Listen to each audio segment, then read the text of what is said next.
So there's news today in the video game news world. Yay.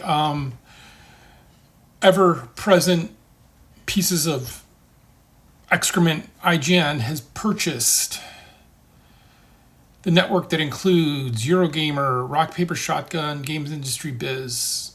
They've laid off Alice Bell from RPS. It was great there. It was one of the reasons to go there. Brendan Sinclair from Game Industry Biz, who had this amazing podcast that was one of my favorites. An always insightful writer. And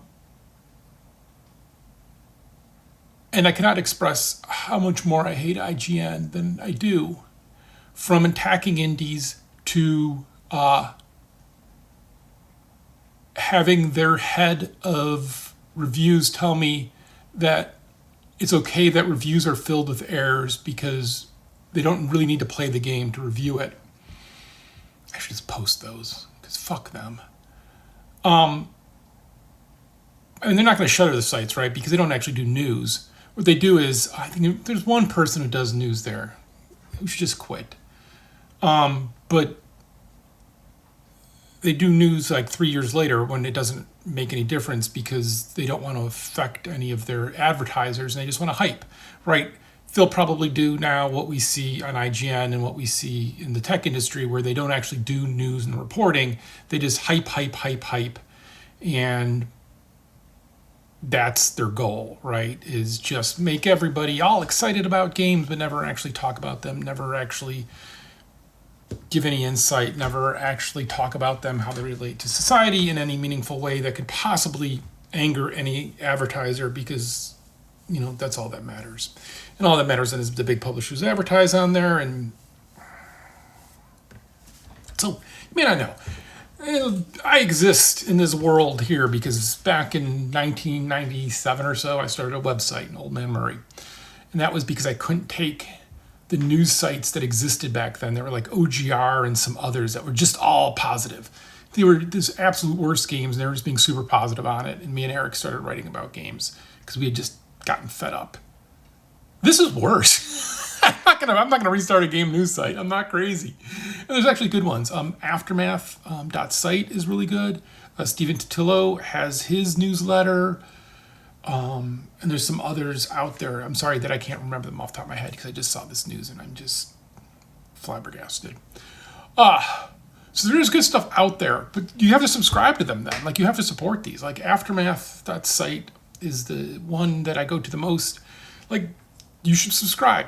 It's, I don't know, it's some dollar amount per year. And before that, like you actually have people doing actual reporting. Like they're the people who did reporting before, right? And did insightful work. We're going to lose all of that. We're just going to have just puff pieces and telling you how you're wrong to give a bad review to Helldivers 2 because Helldivers 2 advertises on IGN, so they're the best, right? It's just like endless crap like that.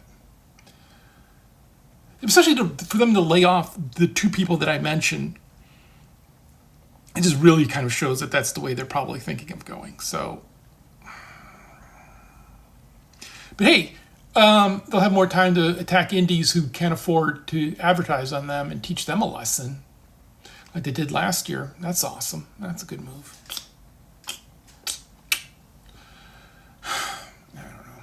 Can't be funny on this one. I don't know. I got nothing except to say if you do like gaming news that is actually insightful and does work and doesn't have Teams pop-ups in the middle of it, you should subscribe and pay for it. You should spend some money. It is worth it in the long term to do that, to support those sites doing actual reporting and actual news.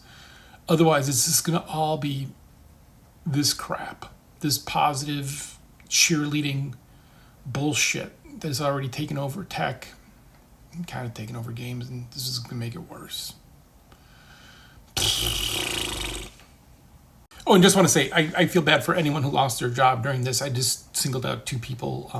There's a bunch of great writers who are losing their jobs today, and I feel for all of you. I just mentioned two off the top of my head of people that I've read recently and really appreciate all of the writers out there doing actual investigative work and keeping our industry honest. So yeah, sorry.